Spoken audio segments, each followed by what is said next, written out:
Évangile de Jésus-Christ selon saint Jean. En ce temps-là, Jésus disait à ses disciples, « Si vous m'aimez, vous garderez mes commandements. Moi je prierai le Père, et il vous donnera un autre défenseur qui sera pour toujours avec vous, l'Esprit de vérité, lui que le monde ne peut recevoir, car il ne le voit pas et ne le connaît pas. Vous le connaissez, car il demeure auprès de vous, et il sera en vous. Je ne vous laisserai pas orphelins, je reviens vers vous. D'ici peu de temps, le monde ne me verra plus, mais vous me verrez vivant, et vous vivrez aussi. En ce jour-là, vous reconnaîtrez que je suis en mon Père, que vous êtes en moi, et moi en vous. Celui qui reçoit mes commandements et les garde, c'est celui-là qui m'aime, et celui qui m'aime sera aimé de mon Père. Moi aussi je l'aimerai, et je me manifesterai à lui. »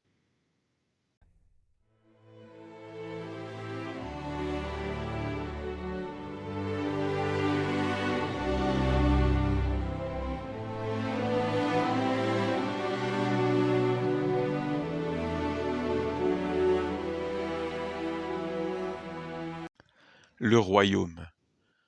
En Jésus, Dieu est venu habiter cette terre en notre chair. Jésus annonce en sa personne la venue du royaume. Nous attendons l'avènement du royaume, le retour de Jésus dans sa gloire. Le royaume sera là lorsque ma relation au Christ sera l'image de celle qu'il entretient lui-même avec le Père. Cette communion est tellement intime et proche que leur volonté s'épouse dans la prière. Jésus n'a cessé de parler de son Père et de la relation qui l'unit, lui, le Fils, à son Père. Il parle aujourd'hui de ce lien qui les unit désormais, eux les apôtres, à son Père et à lui. Je suis en mon Père, vous êtes en moi, et moi en vous. Celui qui m'aime sera aimé de mon Père. Toutes ces phrases, ils auront bien besoin de s'en souvenir, de s'y accrocher dans l'opposition et la persécution pour ne pas perdre pied. Aimer Dieu sera de garder ses commandements, celui de l'amour dans les moments d'épreuve de la foi. L'amour est en danger par le refroidissement de nos cœurs. Il nous faut le conserver, le protéger. Même si je ne suis pas capable de vivre pleinement les commandements de l'Évangile, je dois au moins les protéger, les conserver dans leur authenticité, éviter qu'ils ne soient pervertis. Le royaume, c'est l'accès au Père grand ouvert dans le service, l'amour et la foi. Se laver les pieds les uns les autres, s'aimer les uns les autres comme Jésus nous a aimés.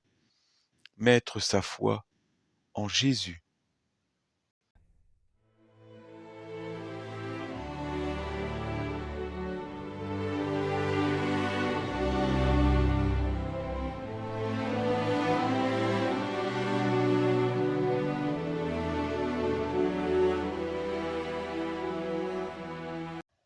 L'avocat, le défenseur. Au moment où il s'apprête à quitter ses disciples, Jésus annonce la venue de l'Esprit en faisant écho à l'Ancien Testament.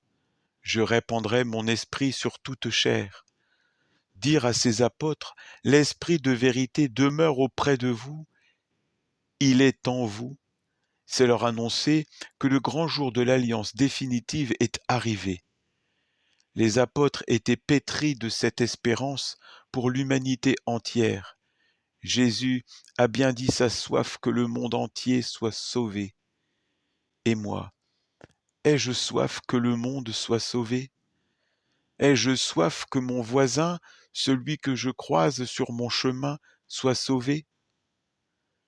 L'alliance, le salut est pour le monde parce que Dieu aime le monde. Pourquoi le monde est-il incapable de recevoir l'esprit de vérité?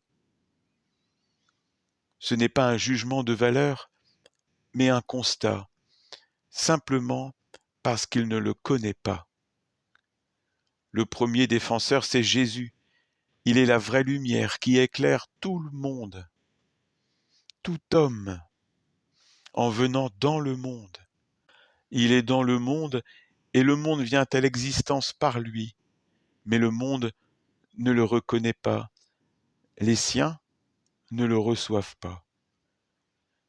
Les disciples connaissent l'Esprit parce qu'ils sont en intimité avec le Christ et qu'ils gardent ses commandements. Cet Esprit, ce défenseur, nous fait souvenir du chemin de vérité, d'amour qui donne accès à Dieu, nous fait souvenir des paroles de la vie éternelle.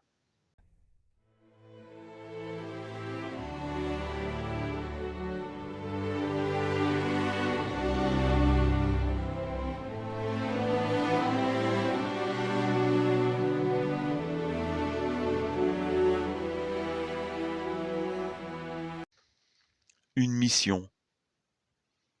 Témoigner au procès.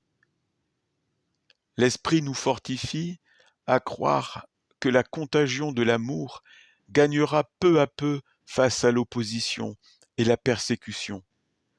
Il est possible, par la contamination de proche en proche, de transformer l'esprit du monde en esprit d'amour. C'est la mission d'évangélisation que nous donne Jésus. Pour cela, il prie le Père de nous donner un autre défenseur qui sera toujours avec nous dans le procès que le monde fait aux disciples du Christ, et à travers eux, au Père lui-même et au Christ.